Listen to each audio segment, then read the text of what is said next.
Falando nisso, juntinho com você nesse feriadão, a gente ao vivo aqui falando sobre o seu direito do trabalhador lesionado que foi colocado em layoff, ou seja, em licença, quando ele voltar. Qual a estabilidade, qual o direito desse trabalhador? Quem está aqui para nos orientar é a doutora Rosângela Vasconcelos, advogada. Está cheio de gente pedindo contato da doutora. A gente vai passar por uma questão de orientação, tá bom? Agora a gente vai orientar uma pessoa que está em casa na linha, Luquinha. Pois é, e não quer ser identificado e tudo bem. Obrigado pela confiança na gente. Boa tarde. Alô, tudo bem? Oi, boa tarde. Boa tarde, obrigado pela participação. Pode fazer a pergunta, amigão, vamos lá.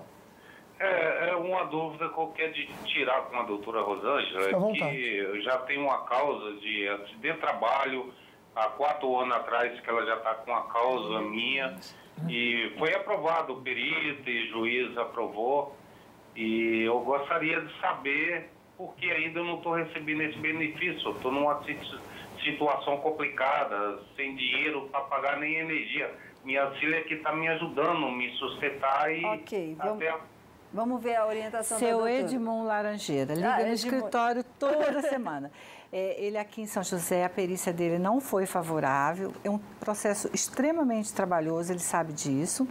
Eu briguei, ele fez uma segunda perícia no tribunal, a segunda perícia no tribunal foi favorável, o processo voltou para reformar a decisão do juiz, ele voltou para o 2º grau com recurso do INSS, agora que o processo encerrou. Justiça, agora o processo está vindo para São José dos Campos para implantar o benefício dele.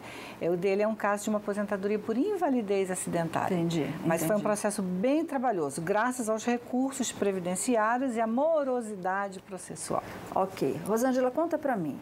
Tem um pontinho aqui na lei que diz o seguinte, que quando uma determinada atividade apresenta um grau de risco 1 ou risco 2, quanto à integridade, ou seja, a segurança do empregado, o prazo de dispensa para a realização do exame demissional é de 135 dias. Trocando em miúdos, isso quer dizer o quê? Aqui em São José dos Campos, a maioria das indústrias, o grau de risco é 1 e 2. Esse empregado ele tem que receber o adicional de insalubridade ou periculosidade. Acabou o layoff. Vou mandar embora. Está aqui o aviso prévio, 30 dias, está no meio da rua. Não pode. O exame demissional dele tem que ser prorrogado por um prazo de 135 dias. Por que isso? É o tempo suficiente para esse trabalhador procurar um benefício previdenciário, procurar a justiça para fazer valer o direito dele, que ele está com uma lesão. O grau de risco 3 e 4, esse exame demissional, ele se prorroga por 90 dias. Uma outra situação que deve a gente ressaltar é que quando for fazer o exame demissional, o atestado de saúde ocupacional, o médico só coloca um xizinho, apto, inapto. Esse inapto dá um belo dano moral contra a empresa, porque o juiz, o perito, ele tem que se justificar o porquê da inaptidão e o porquê da aptidão. Se ele trabalha numa empresa que o grau de risco é 1 e 2, entende-se que é uma empresa que as condições são agressivas àquele trabalho. Então, esse médico do trabalho que vai atestar a saúde daquele empregado, ele tem que se justificar. Se ele não se justificar, olha, coitada da empresa, viu? Porque aí ela dança e dança mesmo. Okay. Mas no nosso país não existe essas regulamentações, não existe essas fiscalizações e o próprio empregado não sabe disso. Ele sai com aquele papelzinho na mão sem saber o que significa, né? Pois é, e muitas vezes, né, Luquinho, o empregado, o que a doutora Rosângela falou, vai para a rua, é colocado em licença, fica desesperado sem saber o direito. E quando acontece um acidente mais grave ainda? Pois é, aliás, agora a gente vai ver um depoimento de um trabalhador mineiro que se acidentou, perdeu os 2 braços e teve que mudar de vida. Nesses casos, será que ele poderia ter sido demitido? Confira aí.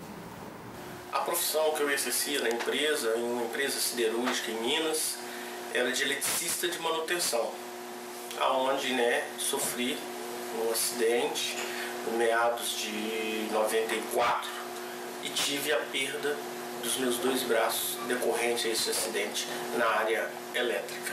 A perda dos meus 2 braços se deu devido a um acidente do trabalho, um acidente na área elétrica, onde realizava uma manutenção em um disjuntor, onde o mesmo, durante a execução dessa manutenção, o circuito foi reenergizado, no momento no qual eu já encerrando a minha manutenção, eu fui certificado que os barramentos estavam bem afixados e neste momento, né, por excesso de confiança, por querer ganhar tempo na atividade que desenvolvia, eu não estava utilizando a minha luva de proteção, o meu EPI. Pois é, ele estava sem o equipamento de proteção individual, aconteceu esse acidente, mudou totalmente de vida porque perdeu os braços. Por que a gente colocou esse depoimento de um mineiro, Rô? Porque a gente tem um caso muito parecido aqui do Paulo de Pindamonhangaba, que é a mesma situação. A empresa colocou ele em outra função, tá? Que dava para ele fazer uma função que usava mais o cérebro. Só que agora ele foi colocado em layoff. Ele poderia ter sido colocado em layoff? Como eu já disse, o layoff fica a critério da empresa.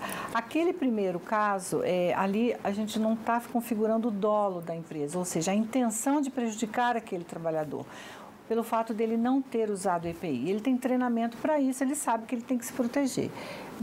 Nesse caso, a empresa se exime até da indenização, mas com relação ao INSS, tudo bem.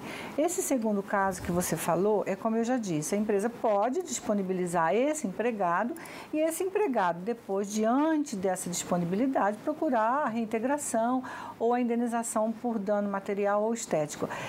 Eu sempre recomendo, Sol, não a reintegração, porque esse empregado ele é submetido a uma série de transtornos dentro da própria empresa.